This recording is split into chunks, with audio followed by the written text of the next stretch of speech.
Item ಯಾವುದೇ ಇರಲಿ try ಮಾಡಿ ಆಚಿ ಚಿಕನ್ ಮಸಾಲಾ. ಕಾಯಕವೇ ಕೈಲಾಸ, ದಯವೇ ಧರ್ಮದ ಮೂಲವಯ್ಯ ಅಂತ 12ನೇ ಶತಮಾನದಲ್ಲೇ ಇಡೀ ಜಗತ್ತಿಗೆ ಸಮಾನತೆಯ ಪಾಠ ಮಾಡಿದ ಮಹಾನ್ ಮಾನವತಾವಾದಿ ಜಗಜ್ಯೋತಿ ಬಸವೇಶ್ವರರ ಜಯಂತಿಯನ್ನ ಇವತ್ತು ರಾಜ್ಯಾದ್ಯಂತ ಅತ್ಯಂತ ಸಡಗರ ಹಾಗೂ ಭಕ್ತಿ ಭಾವದಿಂದ ಆಚರಿಸಲಾಯಿತು. ಮೈಸೂರಲ್ಲಿ ಸಿಎಂ ಚಾಲನೆ ನೀಡಿದರೆ ಕಲಬುರಗಿಯಲ್ಲಿ ಹೆಲಿಕಾಪ್ಟರ್ ಮೂಲಕ ಪುಷ್ಪವೃಷ್ಟಿ ಮಾಡಲಾಯಿತು. ಮತ್ತೊಂದು ಕಡೆ ಬಸವ ತತ್ವಗಳೇ ಸಂವಿಧಾನಕ್ಕೆ ಪ್ರೇರಣೆ ಅಂತ ನಾಯಕರು ಬಣ್ಣಿಸಿದ್ದಾರೆ. ಹಾಗಾದ್ರೆ ಎಲ್ಲೆಲ್ಲಿ ಹೇಗಿತ್ತು ಆಚರಣೆ? ಇಲ್ಲಿದೆ ಕಂಪ್ಲೀಟ್ ರಿಪೋರ್ಟ್.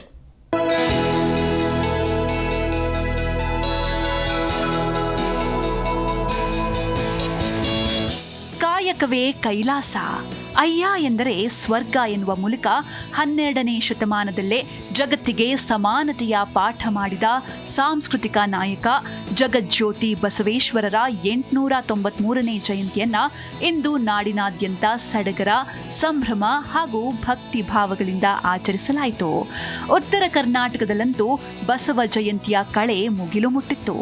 ಕಲಬುರಗಿಯ ಜಗತ್ ವೃತ್ತದಲ್ಲಿರುವ ಬಸವಣ್ಣನ ಬೃಹತ್ ಮೂರ್ತಿಗೆ ಹೆಲಿಕಾಪ್ಟರ್ ಮೂಲಕ ಹೂಮಳೆಗೈದು ಅದ್ಧೂರಿಯಾಗಿ ನಮನ ಸಲ್ಲಿಸಲಾಯಿತು.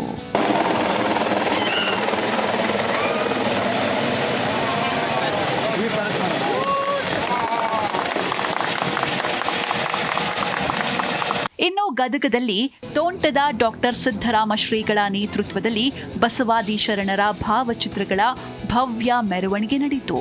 ಬಾಗಲಕೋಟೆಯಲ್ಲಿ ಮಾಜಿ ಶಾಸಕ ವೀರಣ್ಣ ಚರಂತಿಮಠ ಅವರ ನೇತೃತ್ವದಲ್ಲಿ ಬಣ್ಣ ಬಣ್ಣದಿಂದ ಶೃಂಗರಿಸಿದ್ದ ಜೋಡೆತ್ತಿನ ಬಂಡಿಗಳು ಹಾಗೂ ಪಲ್ಲಕ್ಕಿ ಉತ್ಸವದೊಂದಿಗೆ ನಡೆದ ಮೆರವಣಿಗೆ ನೋಡುಗರ ಕಣ್ಮನ ಸೆಳೆಯಿತು.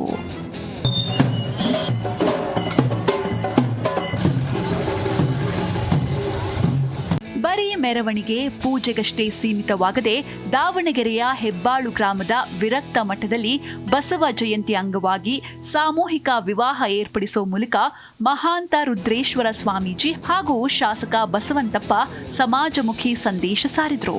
ಅಲ್ಲದೆ ಗಣಿನಾಡು ಬಳ್ಳಾರಿಯಲ್ಲೂ ಜಿಲ್ಲಾಡಳಿತದಿಂದ ಬಸವ ಜಯಂತಿಯನ್ನ ಭಕ್ತಿ ಭಾವದಿಂದ ಆಚರಿಸಲಾಯಿತು.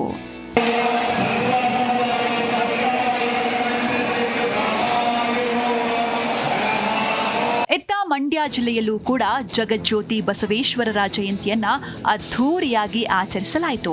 ಆದರೆ ಮದ್ದೂರಿನಲ್ಲಿ ಮಾತ್ರ ಬಸವ ಜಯಂತಿ ಆಚರಣೆ ವೇಳೆ ಅಪಸ್ವರ ಕೇಳಿಬಂತು. ತಾಲೂಕು ಆಡಳಿತ ಆಯೋಜಿಸಿದ್ದ ಕಾರ್ಯಕ್ರಮದಲ್ಲಿ ತಮ್ಮನ್ನ ಕಡೆಗಣಿಸಲಾಗಿದೆ, ಕನಿಷ್ಠ ಸಭೆಗೂ ಕರೆದಿಲ್ಲ ಅಂತ ಆರೋಪಿಸಿ ವೀರಶೈವ ಸಮಾಜದ ಮುಖಂಡರು ತಾಲೂಕು ಕಚೇರಿ ಮುಂದೆ ಪ್ರತ್ಯೇಕವಾಗಿ ಬಸವಣ್ಣನ ಭಾವಚಿತ್ರವಿಟ್ಟು ಜಯಂತಿ ಆಚರಿಸಿ ಧಿಕ್ಕಾರ ಕೂಗಿ ಆಕ್ರೋಶ ಹೊರಹಾಕಿದ್ರು.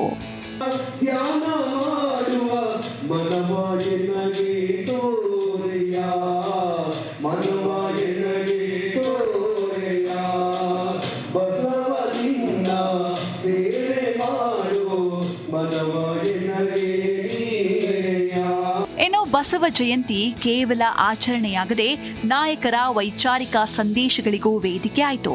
ತುಮಕೂರಿನ ಕೊರಟಗೆರೆಯಲ್ಲಿ ಮಾತನಾಡಿದ ಗೃಹ ಸಚಿವ ಡಾಕ್ಟರ್ ಜಿ ಪರಮೇಶ್ವರ್, ವಿಶ್ವಕ್ಕೆ ಮಾದರಿಯಾದ ಅಂಬೇಡ್ಕರ್ ಅವರ ಸಂವಿಧಾನದ ಶಕ್ತಿ ಬಂದಿದ್ದೇ ಬಸವಣ್ಣನವರ ಸಮಾನತೆ ಹಾಗೂ ಭ್ರಾತೃತ್ವದ ಸಿದ್ಧಾಂತದಿಂದ. ಈ ಅಂಶಗಳೇ ಸಂವಿಧಾನದ ಮೊದಲ ಪುಟದಲ್ಲಿವೆ ಎಂದು ಬಣ್ಣಿಸಿದರು. ಇತ್ತ ಕೇಂದ್ರ ಸಚಿವೆ ಶೋಭಾ ಕರಂದ್ಲಾಜೆ ಹಾಗೂ ಮಾಜಿ ಸಚಿವರಾದ ಡಾಕ್ಟರ್ ಸಿಎನ್ ಅಶ್ವಥ್ ನಾರಾಯಣ್ ಅವರು ಬಸವಣ್ಣನವರ ಕಾಯಕ ತತ್ವವನ್ನ ಇಂದಿನ ಯುವಕರ ಉದ್ಯೋಗ ಸೃಷ್ಟಿಗೆ ಸಮೀಕರಿಸಿದ್ರು. ದೇಶದ ಸಮಸ್ಯೆಗಳು, ಪ್ರತಿಯೊಂದು ಸಮಸ್ಯೆಗೂ ಕೂಡ ಆ ಸಂವಿಧಾನದಲ್ಲಿ ಉತ್ತರ ಇದೆ. ಡಾಕ್ಟರ್ ಬಾಬಾ ಸಾಹೇಬ್ ಅಂಬೇಡ್ಕರ್ ಅವರು ರಚನೆ ಮಾಡಿದಂತ ಸಂವಿಧಾನ ವಿಶ್ವಕ್ಕೆ ಮಾದರಿಯಾಗಿದೆ. ಆ ಸಂವಿಧಾನದ ಶಕ್ತಿ ಎಲ್ಲಿಂದ ಬಂತು ಅಂತ ಹೇಳಿದ್ರೆ ಬಸವಣ್ಣನವರ ಸಿದ್ಧಾಂತದಿಂದ ಬಂತು. ಯಾವ ಬಸವಣ್ಣ ಸಮಾನತೆಯನ್ನ ಪ್ರತಿಪಾದನೆ ಮಾಡಿದ್ದಾರೆ, ಭ್ರಾತೃತ್ವವನ್ನ ಪ್ರತಿಪಾದನೆ ಮಾಡಿದ್ದಾರೆ, ನಾವೆಲ್ಲ ಅಣ್ಣ ತಮ್ಮಂದಿರು ಅಂತ ಹೇಳಿ ಏನು ಪ್ರತಿಪಾದನೆ ಮಾಡಿದ್ದಾರೆ, ಅದನ್ನೇ ಬಾಬಾ ಸಾಹೇಬ್ ಅಂಬೇಡ್ಕರ್ ಅವರು ಮೊದಲನೇ ಪುಟದಲ್ಲಿ ಬರೆದಿದ್ದಾರೆ.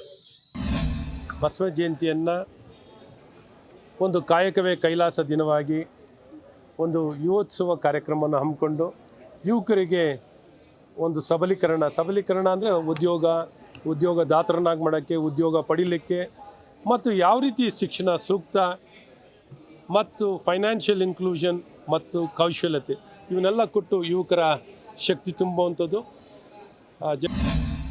ಒಟ್ನಲ್ಲಿ 850ಕ್ಕೂ ಹೆಚ್ಚು ವರ್ಷಗಳ ಹಿಂದೆಯೇ ಕಾಯಕ, ದಾಸೋಹ ಮತ್ತು ಸರ್ವರ ಸಮಾನತೆಯ ಕನಸು ಕಂಡಿದ್ದ ಬಸವಣ್ಣನವರ ವಿಚಾರಧಾರೆಗಳು ಎಂದಿನ ಸಂವಿಧಾನಕ್ಕೂ ಕೌಶಲ್ಯಧಾರಿತ ಬದುಕಿಗೂ ಹೇಗೆ ದಾರಿದೀಪವಾಗಿದೆ ಎಂಬುದನ್ನು ಈ ಬಾರಿಯ ಜಯಂತಿ ಮತ್ತೊಮ್ಮೆ ನೆನಪಿಸಿದೆ. News desk, Zee Kannada news, Bengaluru.